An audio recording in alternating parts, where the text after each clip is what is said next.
Long ago, I had the incredible good fortune of flying along the Kona coast of Hawaii in a helicopter, courtesy of a motorcycle manufacturer that also makes cars. Yeah, it was BMW. But anyway, that was a long time ago, and I fell in love with Hawaii like so many people do if you go. It is paradise. And one of the cool things that Hyundai's been doing with their SUVs, and they've done a lot of cool things with them, but one of my favorite things they've done is they name their SUVs after beautiful places. You got, well, I don't know how pretty Tucson is. I kid Tucson. I haven't been to Tucson in a long time. I think I nearly melted my motorcycle tires when I was there, but this is the Kona SUV, which is a compact SUV from Hyundai. And in typical Hyundai fashion, you not only have a choice of engines, well, you get two different gas engines depending on the model you get, but you can choose an electric version too, so you have a different propulsion system. So they offer different propulsion systems on this vehicle, which is pretty cool. And what else is really cool is the size, because it's a very compact SUV and yet it has a good amount of room inside to make it very practical. It is overall pointed at carrying passengers. The cargo area, if you compare it to something like your RAV4s or your CRVs and that kind of thing, your Escapes, it's a little more geared towards having rear seat room as opposed to cargo room. And we'll get into that more when we get into the interior, but first, let's take a look at this beautiful, beautiful place known as Kona and the car they named after it. Yes, sir. Come with me.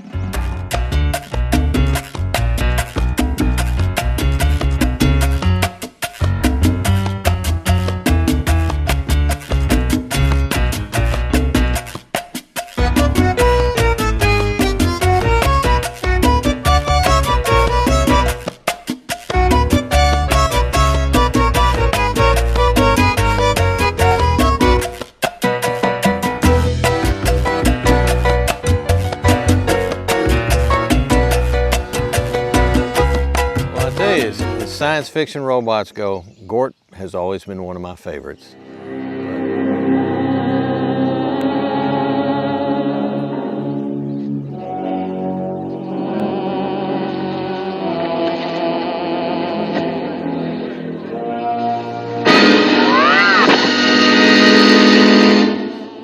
But here is a car that reminds me, I'd love it when I'm walking out in the parking lot and going to my car and knowing I'm getting into Gort. And Gort has 4 letters, just like Kona. So if you will, imagine living in Kona with Gort. I mean, how great would that be to have your personal robot that can actually destroy the entire planet if he gets angry, and you're living in Kona. And flying along the Kona coast in a helicopter and that cool stuff. But anyway, here is 105 inches of wheelbase. And incidentally, I was just looking at this because I was kind of curious about something. For some reason, and I can't really characterize why I thought this, but I was thinking about the Mini Cooper, just because they're both small vehicles, but their architecture is completely different as far as how they're laid out. And this has a much longer wheelbase. The Mini's wheelbase is about 98 inches. This is 104.7 inches. We'll call it 105. And that's one of the many things that goes on to help expand your rear seat room. And like I mentioned, did I mention this? This vehicle is biased a little bit towards passenger room in the rear seat as opposed to cargo space. And that makes perfect sense when they've decided, these engineers and these designers, they look at how people have been using a model that's been successful. And apparently in their researches, they discovered that the Kona model has always been popular for people to haul people around in, especially kids in the back, because it's a nice compact vehicle. It gets real good gas mileage, or you can get an all-electric version should you desire one. And Therefore, they said, well, maybe it's more of a vehicle that should be designed to carry passengers as opposed to carrying cargo. So there you go. And if you look at it very carefully, and the styling on this is so beautiful, like all Hyundais, you got that really interesting treatment. You like this treatment? They've kind of swooped this up here, come up here like this, and it's almost like it's taken off on its rear section. But you can tell by looking at it that most of that rear part of the car is dedicated towards having rear seat room as opposed to cargo room. This is not saying there's no cargo room back there, because there certainly is, and you'll see it shortly and briefly. But overall, that's what they've aimed at with this new redesign, which I believe goes back about a year. For 2025, just a few tweaks here and there, I think there may be a color choice that wasn't there before, but overall, this is the latest version of a very successful compact sport utility. And I can't get over the styling, because it really does remind me of Gort, and I can't help but wonder, in the design studios of Hyundai, if they looked at that movie and thought about that, because it's got that same sort of visor-like aspect to the front of it. But anyway, we have the gas version here. It has a 1.6 liter turbocharged engine. This is the, are we limited? Let's look. Are we limited in our scope? Yes, we are. This is the limited version, which has all kinds of goodies on it. And it's also got all-wheel drive, which I'm probably wrong about this, but it seems to me when the Kona first came out, there was not an all-wheel drive version. It was just front-wheel drive. But this baby right here, you got your all-wheel drive. It even has a central differential lock. So not only can you haul around some passengers and your children in the back, if the weather gets bad, you don't care, because you have the benefit of all-wheel drive, and it has a decent amount of ground clearance too. So this is truly an all-weather vehicle that also, during its all-weather activities, will deliver pretty damn good gas mileage, as we'll see. I mean, 1.6 liter, that's a tiny engine. There's motorcycles with bigger engines than that. But it gets around quite nicely thanks to the turbocharging. And speaking of which, let's have a look at that engine and see where it gets its power from. Ah, I've done it again. Once again, I have managed to score a press unit that has not been used much, so it's nice and clean. Oh, look at how beautiful this engine is. And it's also interesting, we're entering a phase. The first thing I thought of when I looked at this engine was I recently had another SUV that's named after a nice town, although it's actually not a Hyundai. It's the Volkswagen Taos. And this engine reminds me of that because we appear to be completely doing away with engine covers. Why is that? I don't know exactly, to be honest. I'll tell you one good thing about it. Well, there's two things. First of all, there's three things. First of all, you don't have the expense of paying for that engine cover, A. B, it helps the engine breathe more, because without the cover, a lot of that heat can just go straight out. So that's good.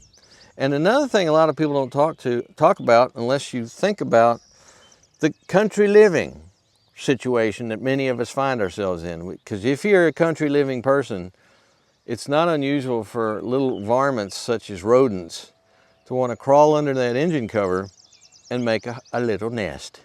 And that can cause all kinds of problems down the road. So by not having the engine cover on there, they have no place to hide. So they have to go and dig into your wiring harness somewhere else. But this is, naturally, it is a transverse mounted engine. 1, 2, 3, 4, that's where the cylinders are. The turbocharger is mounted in the back, right there. You can, look here, you can really see that boy. That bad boy's right there with this protection to keep the heat away from you. And in the front, we have our intake system. Now this says GDI, which means gasoline direct injection. And I think that's all it has. I don't think there's also port injection, but I could be wrong about that. I'll try to. If that is not the case, and it does have port injection as well, I'll let you know. But it also has this wonderful structure. Look at this engine mount here to keep the vibrations to a minimum, and it works. It does a very, very good job. But as we can see, here is our air intake right here. That's filter inside right there, that's what it's telling you. And the air comes around back and goes directly into the turbocharging array. And what happens is your impeller takes that nice clean air and spins it up and compresses it. And when it does that, it heats it up, so it goes all the way around to the front here, I do believe. Let's see, I can't see the plumbing. Yep, there it is. Here's some of our plumbing here, where it takes that air and goes into a heat exchanger, also known as an intercooler, cools it back down, and then it comes all the way around here, comes back up from that little adventure into the world of cooling, and then goes directly into our gasoline direct injection system. As you can see, there's a lot of room around this engine, which is wonderful, because if you do have to have some work done, or you like to tinker on your own self, it's pretty easy to get around. Here we have, look at this. Here is our dipstick. It's not done electronically, it's done with one of these, which in my opinion is a million times better doing it this way. Simple and 100% reliable as far as giving you an accurate reading of how much oil is in your crankcase, because it's literally like sticking your finger down in there and oh, there's oil. Yeah, we got oil in it. And here we are told it is 0W20 oil, which is very, very common these days. So many vehicles run on it, so it's easy to get. So what else? Here is our reservoir for our cooling system. Ooh, it's warm. It's warm outside too. And here is our, where we put in our windshield washer fluid. Here's our 12-volt battery right over here. Here's our fuse array right in there. And gee, that's pretty much it. What are our numbers, you ask? Well, this little puppy puts out 190 horsepower at a high spinning 6,000 RPM and 195 foot-pounds of torque between 1,700 and 4,500 RPM.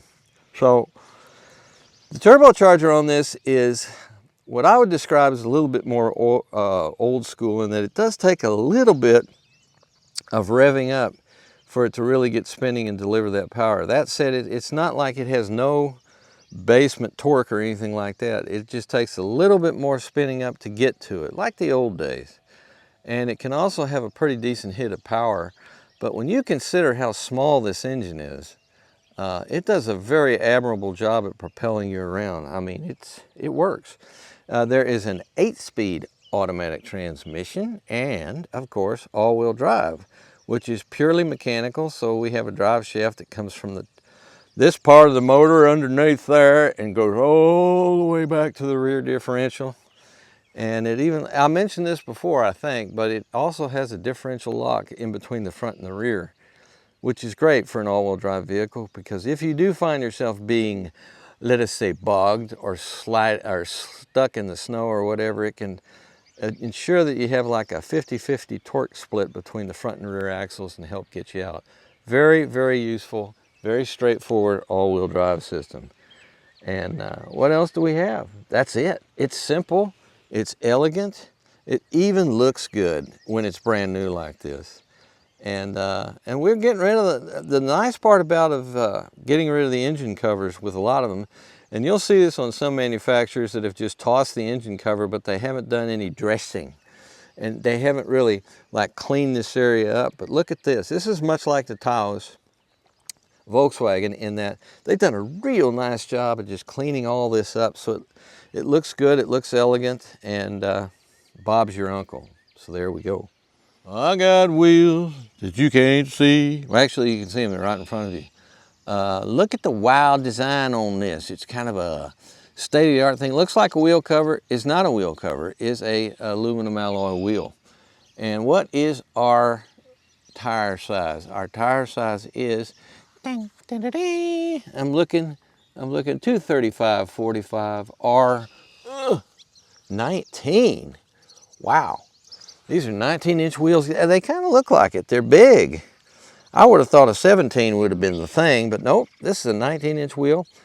We have some very, very nice Majesties which is, I believe these are Kumhos. Are these Kumhos? Yes, yes they are. Majesty Soulless, Majesty 9s. So that the previous 8 aren't near as good as the 9. I'm sure of that.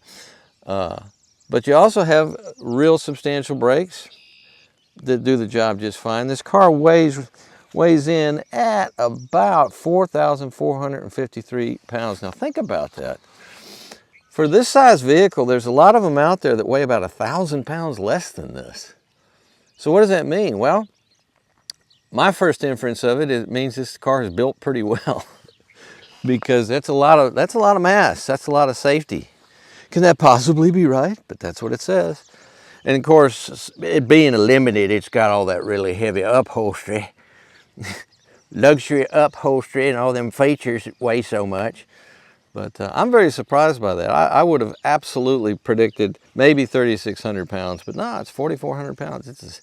And you know what? That's one of the reasons why I think when you're driving it, it feels quite substantial. And it mows over bumps very, very nicely.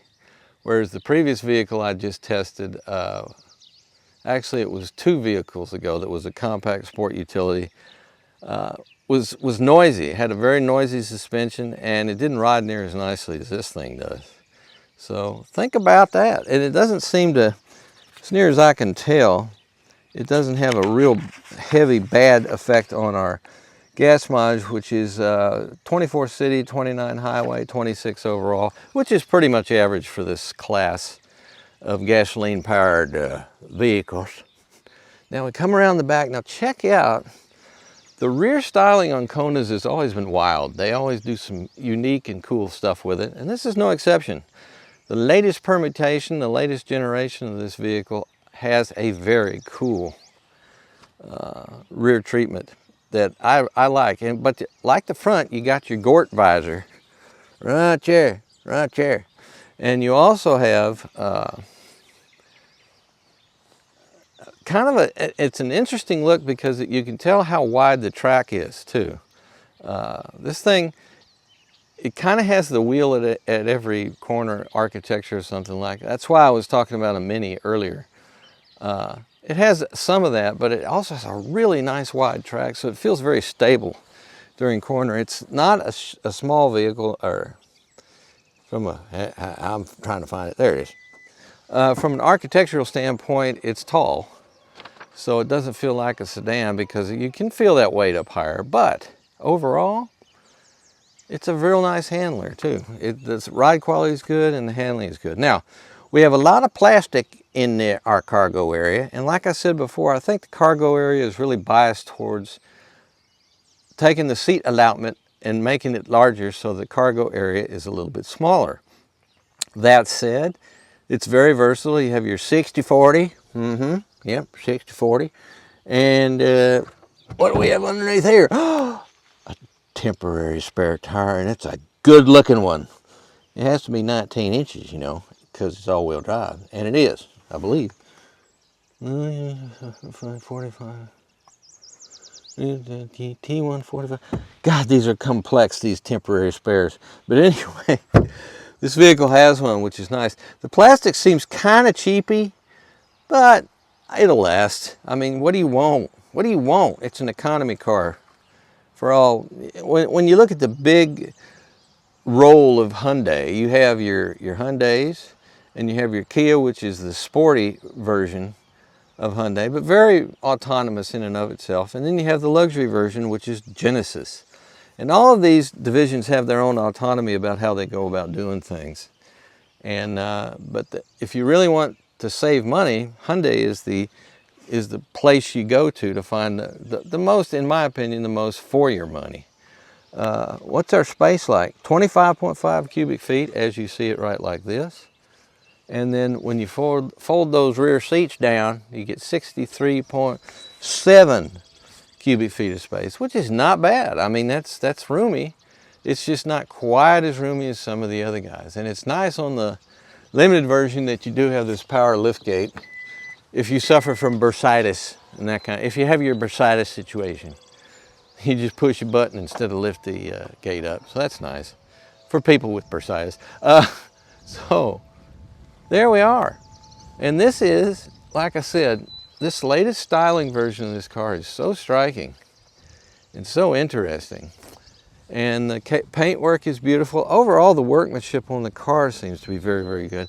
There is a lot of plastic in use in the interior, of course, like everybody else, but it's nicely done, and it's not over the top crazy. It's actually done in a very tasteful manner, and there's a lot of logic to how the interior is laid out too. So, without further ado, let's examine that interior even closer. It sounds like I got a car that's full of Boyds. But that is merely the harbingers of spring on our sounds of nature. So, this has been a very interesting car. I usually, one of my, there's madness, though there's method to it. I like to just get in the car and drive it and see how intuitive everything is. In other words, do I have to look up stuff to see how it operates or what it's doing? And I give it high marks if I don't have to do that, but almost on every car at some point these days, you got to figure out exactly how it wants you to do something. And the main area I find that to be common in is cruise control. But we'll get to that in just a minute. First of all, look at this beautiful display we have. This display is excellent. And the whole thing is, of course, flat screen virtual. But this is the classic setting for it. And let's see, where do we go here? Display. Camera setting, that's not it. That's for the central. This beautiful, by the way, this is kind of going the same way as a lot of manufacturers are doing now, which I really like, is it's just one big piece going across here. You don't have a separate center screen. It's all together. There is unity.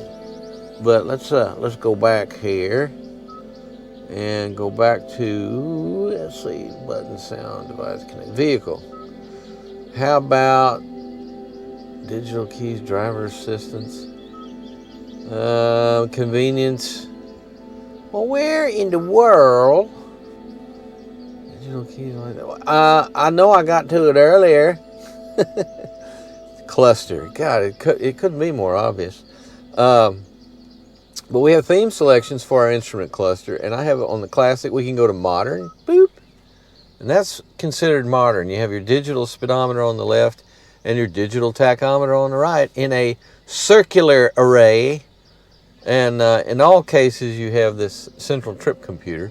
But what's simple? Let's go simple. Simple, it looks pretty much identical. All right, I'm going to change this to, oh, wait a minute. Modern. Simple. So I guess they think modern is simple, huh? Well, I'm a classic man, so there's classic, and that's where I stay. That's where I hang out. And you can also, as is very common these days, you can set these so that it will change depending on your drive modes. And our drive modes consist of snow, normal, and sport. In sport, there's a little bit of red here. You got your red line accentuated. But I normally keep it during the, oops, I just locked the center differential. I usually keep it on normal just because that gives you the kind of the, probably where most people are going to have it set. So, what's this? What's this here? Let's poke that. Nothing. Okay, so anyway, that is our central display, and we have all kinds of, in our trip computer area, this is a nice one. Since this is an all-wheel drive unit, this will tell you which wheels are doing the driving if you go into slipping and sliding, or if you're just curious. I mean, come on. Current trip is 0 miles. We haven't moved. Since refueling, we've gone 43 miles. Now, one thing about refueling, if you're the kind of anal retentive person that I am, and, well, I'm testing the car, too, so I always measure the elapsed miles in between tank fill-ups so that I can then fill it up and get a very accurate assessment of what the overall fuel economy was.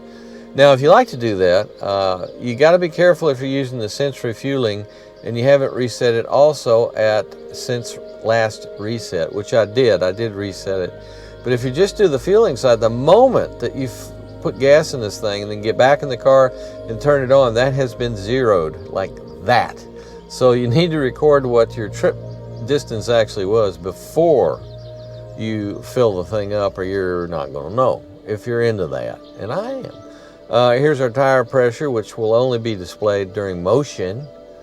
And good stuff, huh? All these things. And what's this do? Well, if we don't have the fuel economy and the trip meter set up, you can have your compass. You can have a graphic that'll tell you what's going on with your cruise control and your station keeping and all that kind of stuff. And that's it. It's very straightforward. We'll leave her there. So that is your basic instrument cluster, and it's not overly complicated. It is fairly comprehensive overall. You always have your temperature here and your fuel here, so you know what's going on. The most important two things you need to know is if you're overheating and if you're out of gas. So there you go.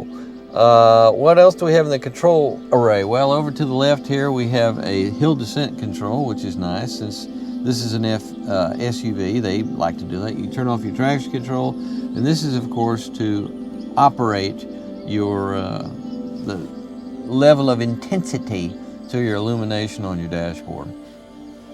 See, I can take her down like that, and then I can bring her back up like that. And then down here we have our rear gate, which can be remotely opened right here. And this is very important. This is your parking brake or your emergency brake, depending on if you're having an emergency or not.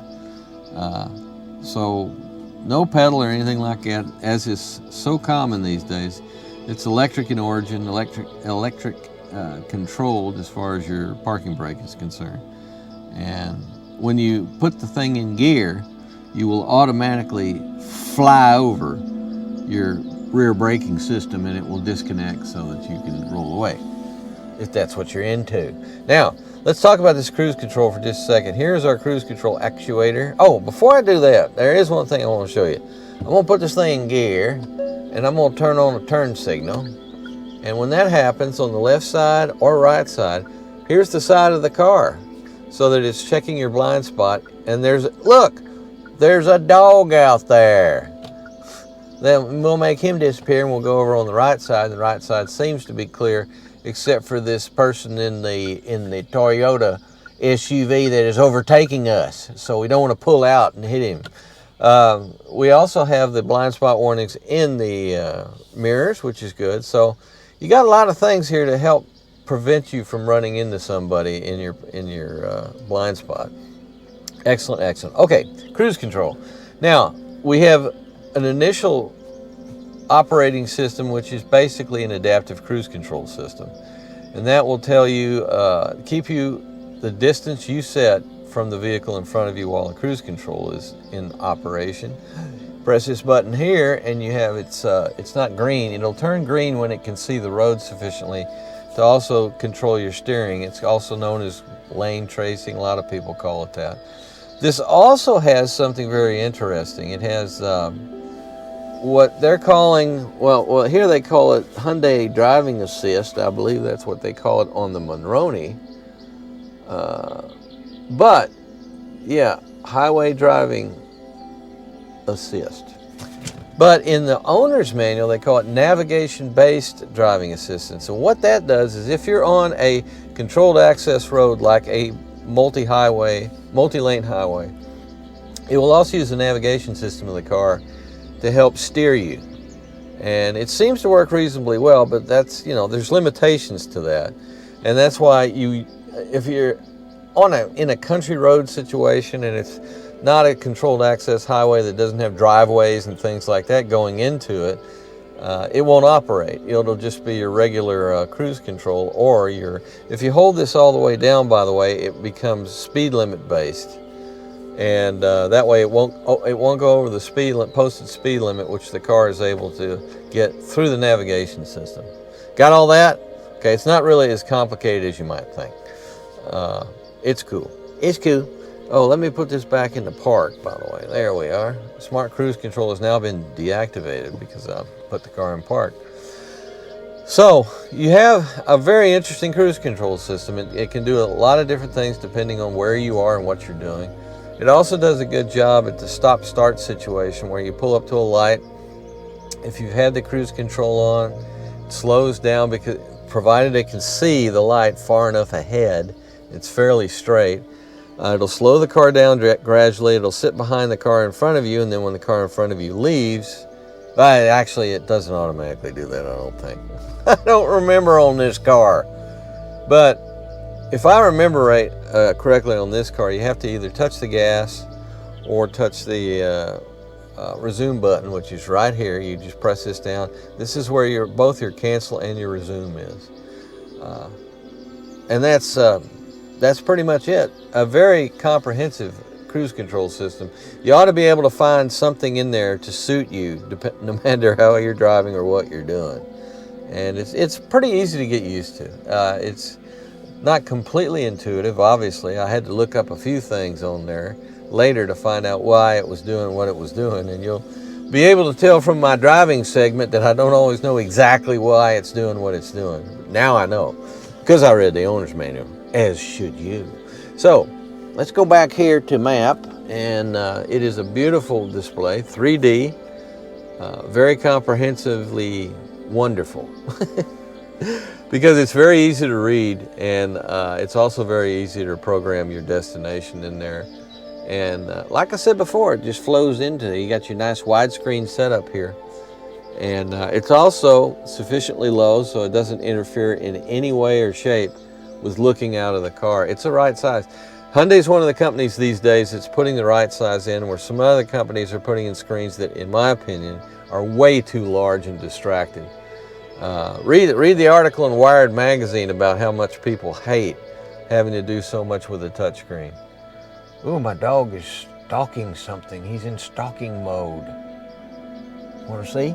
Aha! There he goes! That's a squirrel. He chased that squirrel away. Anyway, an excellent navigation system overall. I give it very top marks. And it's not something you have to subscribe to or any crap like that. It's just on the car. We drop down a little bit, and this is like our master control button where we can see media and the map, which I just had on it. And then here's the home screen. And it's great. You have all kinds of nice stuff here. And it's easy to access, so it's not near as bad as a lot of stuff. This car is fairly touchscreen based, but not too bad. And you have, look at here. You have knobs for your radio, for your volume on, off, and to select stations. I mean, who knew? Great idea. And then we drop down to our climate control, and that is also, it's part and parcel of everything now. As far as that is the one area of standardization I find is most of the heating, ventilation, and air conditioning systems are about like this, except the ones that they put everything into the touchscreen, and that makes them a major pain in the butt to deal with. But this one's very straightforward. You got your, right now we have it set up so that both sides, both zones, which is the passenger zone and the driver zone, are synced together, so that you select the temperature, hit the auto button right here, and it'll do everything for you. Right now we're taking in air from the harbingers of spring outside. We're bringing in the air and all the pollen. Actually, I'm sure this thing has a lot of filtration. Most new cars do, incidentally, have a hell of a lot of air filtration to keep pollen and things like that at a minimum inside the car. To the far right side, where you can turn on and off your air conditioning system, there's the sync button I was mentioning. And then you have, excuse me, your front and rear defrosters when you need to max out on your defroster setting. When it's on automatic, it'll do some defrosting depending on the temperature and what it senses in terms of humidity inside the cabin. It'll pretty much adjust that, but only to a point. And if you get really nasty, fogging develops because it's like foggy outside and the temperature is a certain level, or it's the middle of winter time and you need to melt the snow and ice or whatever that's on the front and back windscreens. There you go. Dropping below that, we have USB-C port. You can either have it on a regular, like an interface mode, or a charge the battery type mode. I think that's what that's doing. I don't really know. This right here is good. This is your QI, which right here is where we charge our cell phone. And unlike some, this has a case on it. This is an Apple product, and it works great. It charges without any problem. You just throw it on there. And the previous vehicle I had, which I believe was a Volkswagen Taos, it wouldn't charge through the case. So just something to know. Not a huge thing, but there's certain cars still out there that if you want to charge using a wireless charging system, you have to take the case off or it won't be able to do it. So, okay, more stuff. We have both heated and ventilation for both of our front seats. And we have, here is our cameras. Looky there, we got your 3D here. And you can do this.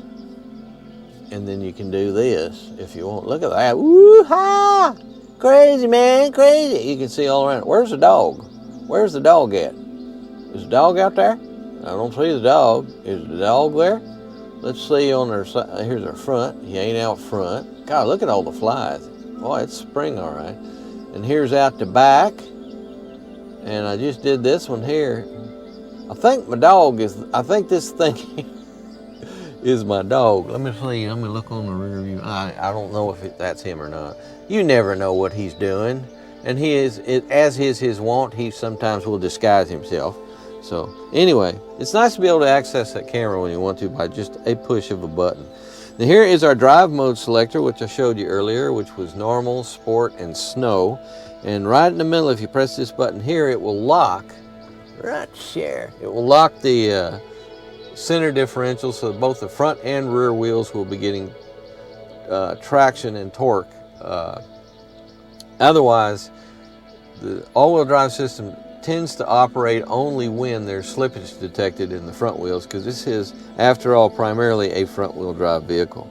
But I'm delighted that it is all-wheel drive in this particular trim level we have selected, because it's just better to have an all-wheel drive vehicle in the Northeast until the climate gets so hot that we don't have any more snow. And I make a joke out of it, but it's heading that way. It has been over 3 years now since we've had to have our driveway plowed. And we used to have to get it plowed a couple of times a winter at least. And so it's getting warmer, there's no question. But all-wheel drive is extremely useful in all kinds of circumstances. So if you're going to get the vehicle and you live in a place that's not just like Arizona, get it. So what do we have here? We have an interesting design, actually. Here is a cubby that is also kind of like our console area, but it's open in the front, you see. And then you got this little tray right here. Oops. And here's our bird flu, which is going to be the next big pandemic. And then over here, let's have a look at these seats. Now, what are these seats made out of? I believe they are leather. As you can see, there is perforations involved. And since this is both heated and cooled, that's what those perforations master more than anything else. And this is leather, this is not a synthetic. And overall, I find the seats to be very, very comfortable. And there's a decent amount of room in the front. The rear is where they've really biased both the cargo area and I feel like a little bit in the front to make sure you have decent rear room for your rear seat passengers. We'll look at that in just a second. And by the way, what's this do here? I don't know what this does. You have adjustments. You can, that's what happened. It locks and then you do this. Look at there.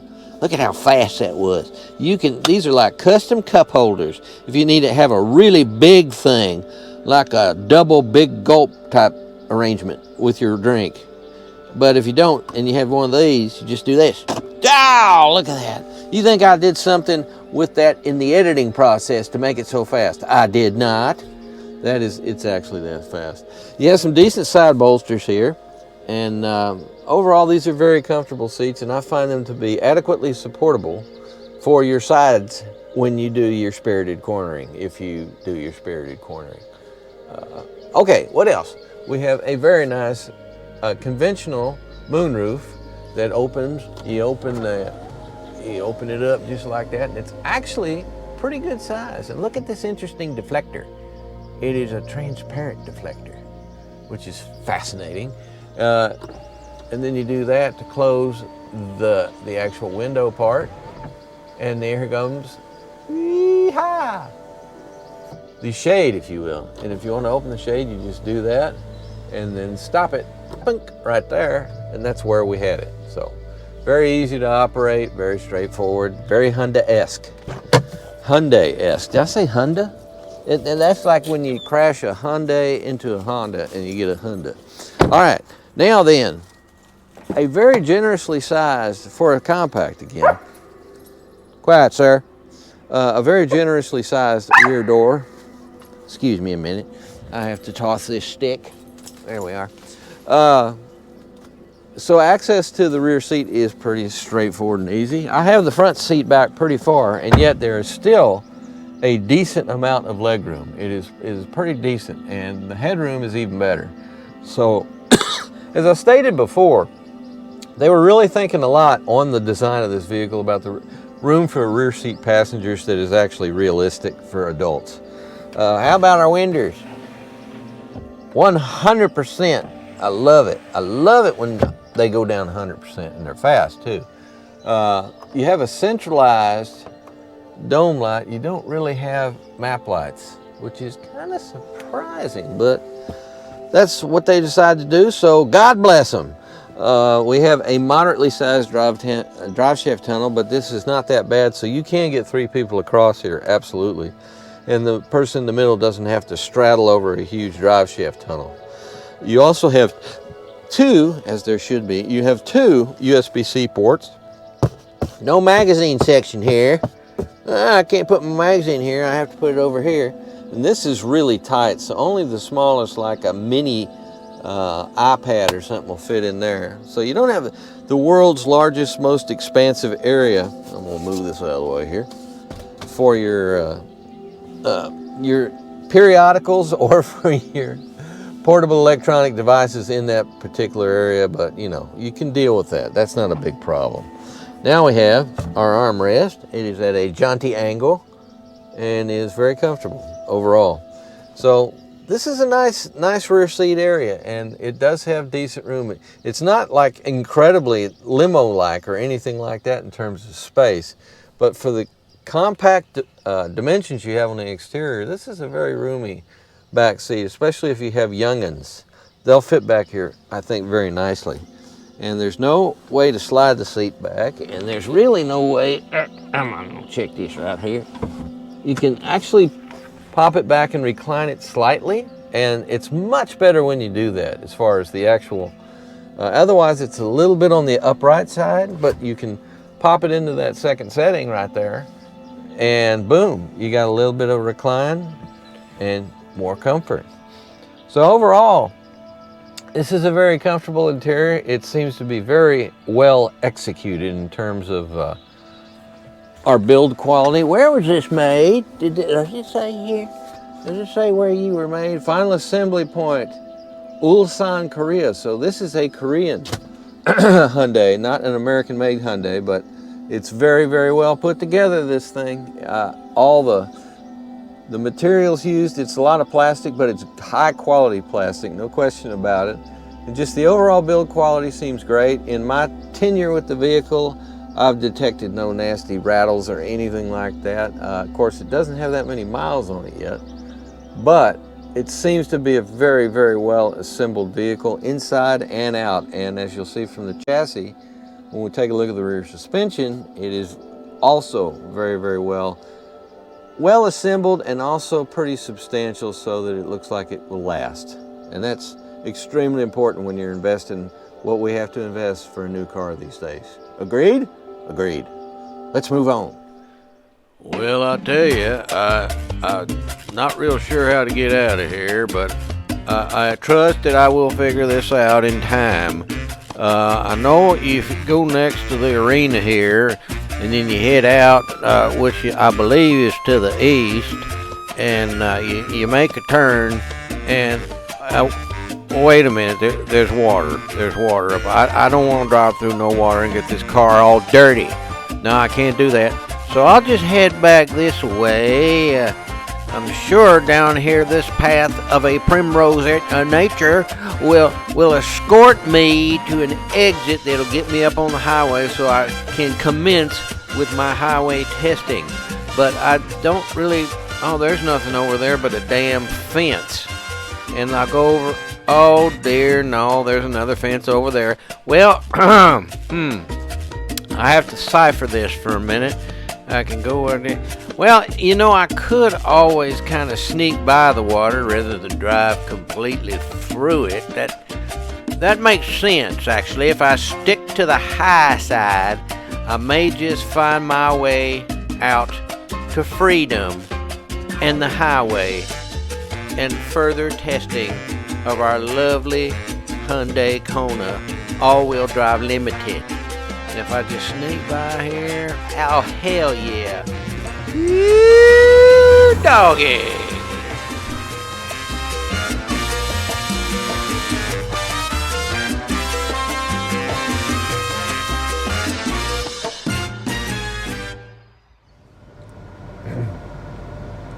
Well, it was a difficult decision, as many decisions are, but I have decided to go with experience the universe on my sounds of nature. Now, you know, I normally like the lively forest. I still do. But there's so much liveliness in the forest right now that it's spring, and the birds are just going crazy. They're just flitting about and doing their bird things. But I've decided, let's go wide. I was looking at this car, and this car does have a definite futuristic look to it. Could it be a spacecraft of some sort? Yeah, I would say it could be. Although it doesn't quite have enough power to get escape velocity, I don't think, because we're talking about a little 1.6 liter inline four cylinder engine, which is small. It's smaller than a Goldwing engine, Honda Goldwing, but it's turbocharged. So we do have on tap 190 horsepower. Isn't that right? That is correct.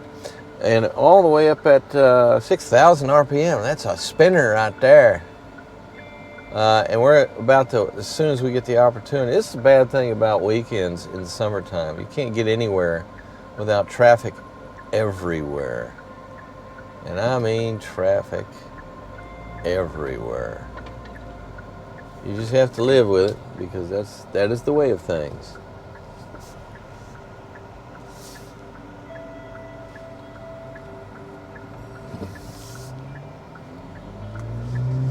All right. Now let's give her some juice here and see how we do.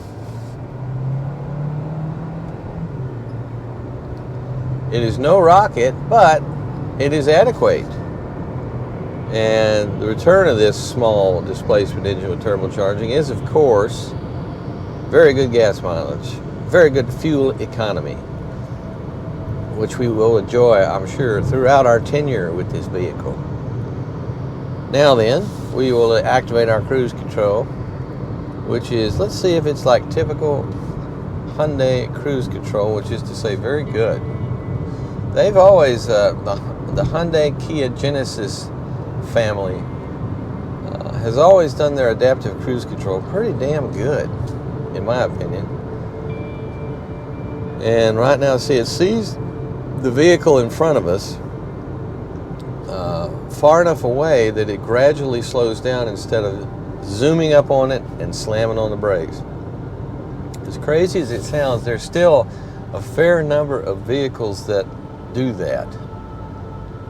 But that said, this, like any other adaptive cruise control, seems to get a little confused sometimes. Well, not confused.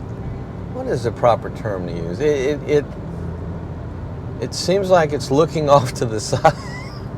It isn't. Now I'm gonna give it some gas to get past this car here.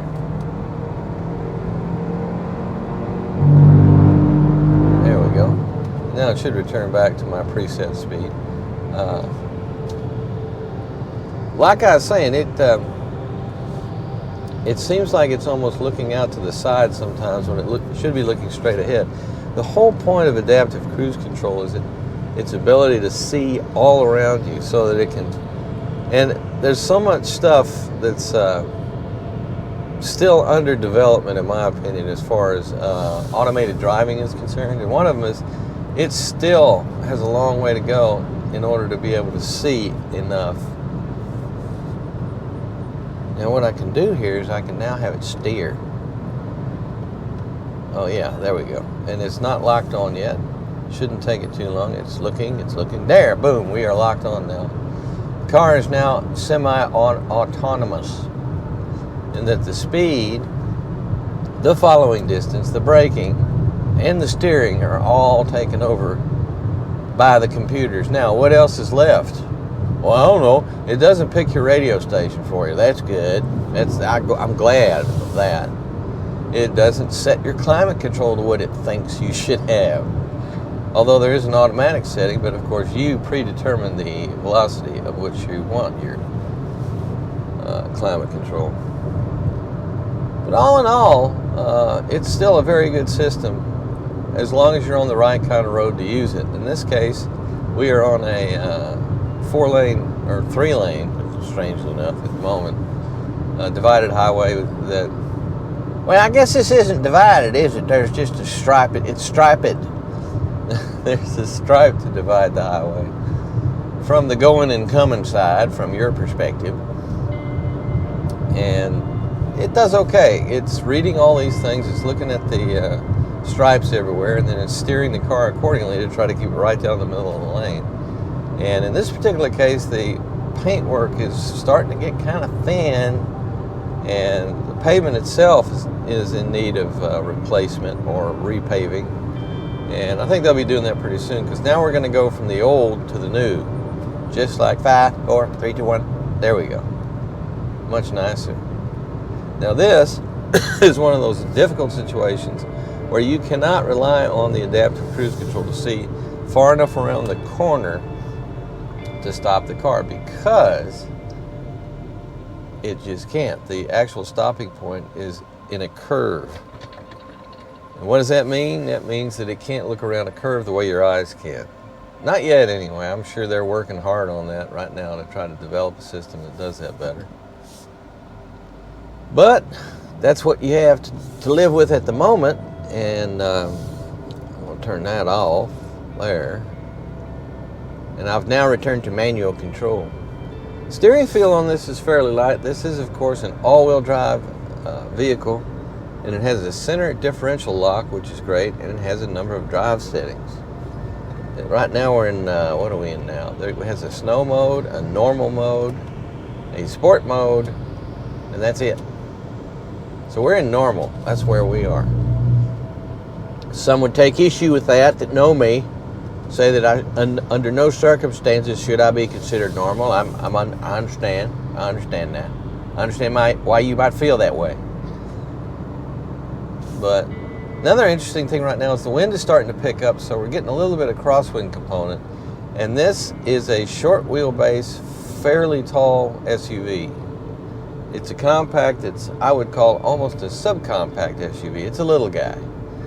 And the interesting thing about the Kona is it has changed its shape over time. I think I alluded to that. And it's real interesting to me how that all evolved, because they've had a lot of fun, I feel like, with the styling on this, because they've gone out. Hyundai has always been, I'd say for at least the last 10 years, kind of cutting edge as far as their styling goes. So they incorporate a lot of elements into all their different models that give it a family resemblance, which is great. However, let's do that. One of the most interesting aspects of that is they also use that to go off in the bold new directions in a lot of cases. And I admire that, because the bold new directions they've gone off into are kind of cool. I mean, this is a good looking vehicle. Like most Hyundais, they're very striking, and they have, I don't know where their design team, as far as the vehicles that are available to us here in North America. I'm not sure if a lot of that's done through their California design studios or if it's done in Korea. I think it's a mix of both. But I think they really do work to suit the American market by having a lot of the styling done by people versed in American car styling. That's what they've done. And it turns out that as we move along in history, more and more vehicles are becoming the same in terms of they can be sold in all kinds of different markets and still fit the niche of that market. Whee! The ride quality of this is very good. It's actually, I'm quite impressed with it being such a small car with a short wheelbase. And the wheelbase is, what is that wheelbase? 104 inches, 104.7, sorry, inches. That's not super small, and it does have the wheel at every corner type of architecture. But you remember old cab forward? They used to call all these Chryslers, especially the, what was it called? The Intrepid, or whatever it was. It's a nice car, as I recall. Mid-sized / full-size type vehicle. But they called it cab forward design because the cabin itself was mounted further forward than usually was standard practice, and the hood is subsequently shorter than it used to be in comparison to older designs. And but I never hear that term anymore, and I don't know why is that. Have they abandoned the notion, or has it just gotten so typical that they don't call it anything anymore? They just call it the car. Oh, I know what it is. They don't make cars anymore. They just make trucks. And they really don't. There really isn't a cab forward truck design, except maybe the Cyber truck. You don't mention that. It's like the name of the Scottish play. If you're Irish, you don't say the name of the play because it will bring you bad luck. Well, you don't say the name of you don't say the name of that. The full name of that particular vehicle, lest it brings you bad automotive luck. So anyway, but we do have a really nice blend of space on the inside and compact dimensions on the outside. And naturally, I managed to get behind somebody that's 174 years old, ladies and gentlemen. And even though they're driving a really nice Honda Accord, they have decided to drive it like they're driving a Model T. That's, you have the right to do that, but you are slowing down the progress of my video. Oh, man. But here we are. Spring is sprung. Summer is just a heartbeat away. Man, this particular body water is really full. That's good. That's really good to see that. And the day that we're experiencing right now is going to apparently be an anomaly for the next week because it looks like we're going to have nothing but rain for a long time. So I thought I'd take you out in this pretty weather as opportunity presented itself. Oh, God, I can't stand being stuck behind people. And I see on the right-hand side someone's got a part of their body hanging out of the car. I don't want to know what that is. What kind of appendage is that? I don't want to know. God, can you go in? You're going below the speed limit. Nobody goes below the speed limit here. This is your rear suspension on your Hyundai Kona all-wheel drive Limited. This may look familiar to you if you remember a recent video on the Hyundai Sonata, if I remember, because they use the basic same architecture. Well, most manufacturers do these days. When it comes to their suspension design, they tend to take a set design as far as their whole engineering approach as to multi-link suspensions go. And when they go to the SUV side of things, they just beef stuff up a bit to take the additional weight and the possible additional punishment that you get if you take the vehicle slightly off-road. Our little Kona is actually a very substantially made little vehicle. Let me show you something right here. This here is part of our unibody structure, but it's done in such a way it almost looks like a frame rail up there. Can you see that? Sorry, there we go. It almost looks like a frame rail up here, and it kind of is. That is kind of a superstructure on top of a superstructure, because that is what we have our cradle bolted to, which is our subframe, which is where all our suspension components ride along. And as you can see, we got a lower cup here with a coil spring, and here is our lower link, and then we have a front link, or actually that's a lateral link right there, and this is your front link. The front link on this looks kind of skinny, but given the fact that it has such a substantial lateral link, and then you have up here, if you can see, we have our top link up in here. So that's the basic formation of our rear suspension arm in our independent multi-link rear suspension. And what about, hey, Boots, is there any kind of a sway bar, anti-sway bar, a bar designed not to sway? Yes, I believe so. I believe if we look over here on the driver's side, hang on there we go. There's that front link I just talked about. Here's our drive shaft, incidentally, for our all-wheel drive system. And here is our differential. Oops.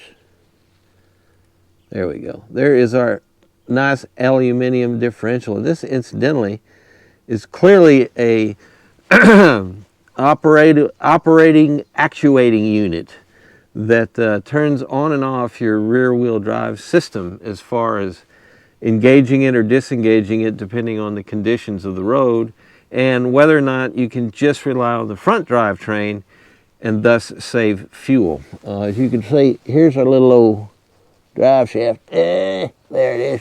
There she is. Not exactly F-350 territory, but definitely strong enough to get the job done. But anyway, what was I talking about before? Oh yeah, here's that front link again. It's just kind of like a piece of stamped steel, and then you have this nice big aluminum structure that's the main part of the hub, and then you have your anti-sway bar. Is that what that is? Yeah.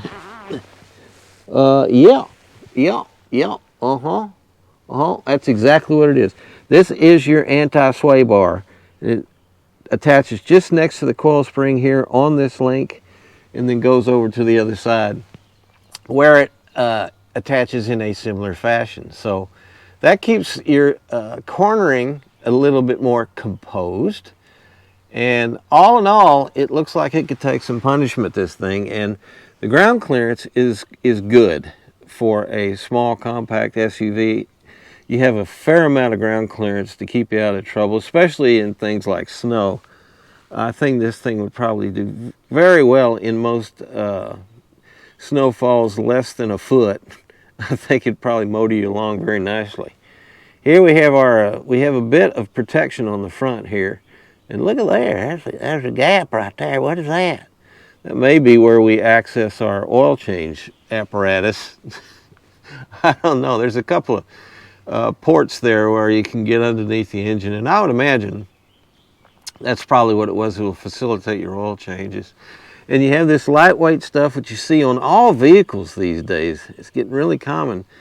This is not in any way really going to offer you any serious protection, but what it will do is help streamline the lower part of your chassis. And the higher the ground clearance, the more critical it is to have some kind of streamlining going on here to help reduce your fuel consumption. And it does make a big difference when you consider how unaerodynamic most of the undersides of cars are. In fact, if the car is really low to the ground, it's not as critical. But when it's a little SUV like this, it makes a lot more sense to have some kind of shrouding to help keep the air flowing right by.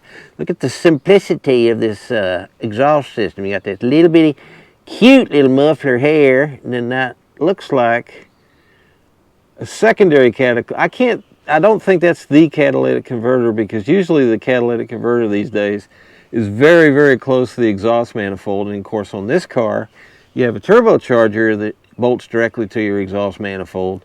And I would assume just after that, where the exhaust leaves the car, would be a primary catalytic converter, but I don't know for sure. I could be wrong about that. And being the fact that it's such a small engine, maybe that is the full catalyst right there, and that's all you need. I mean, I just don't know, to tell you the truth.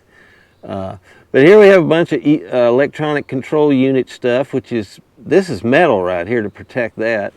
And then here we have our fuel tank right there. It's made out of some kind of recyclable. It has a recycle thing on there. That's nice to see. And we have a little bit of protection here. So incidentally, I'm always curious here in the Northeast, where we get all this horrible road salt and ionic liquid stuff to melt the snow. These little pie tins, tend to fall off of cars fairly soon. Now these on this particular Hyundai look pretty good to me, like they are affixed in such a way that it will probably last a long time.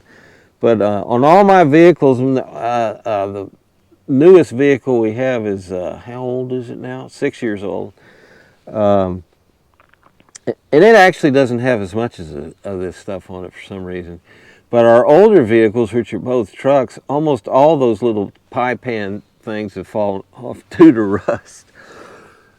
And the rust actually takes place around where the nut, bolt, screw, whatever it is, fastens it to the bottom of the chassis, and that rusts, and then it falls off. And we seem to be doing okay now. If you lived in a really hot area, that would be bad if that heat shield left, but at the same time, now think about this way. If it's a warm climate, it probably doesn't get much snow, so they probably don't put the salt on the road. So that way you don't have to worry about that pie tin getting rusted and falling off. However, if you drive on the beach or in a coastal community where the wind and the humidity and everything is such, Port Aransas, Texas, that the rust is just ungodly bad on vehicles, then you got a problem. So anyway, a little aside for you.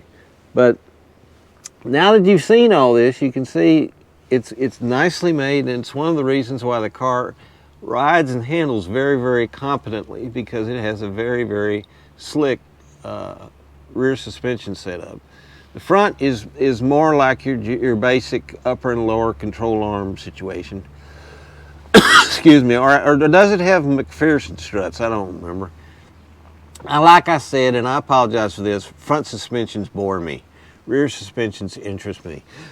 Here we have our shock absorber, and this is not a little shock absorber for a small vehicle that weighs, like I mentioned at the very beginning of this car is a lot heavier than I would have anticipated. It's 4,200 pounds. So that's that. Here comes the competition. Competition's coming in.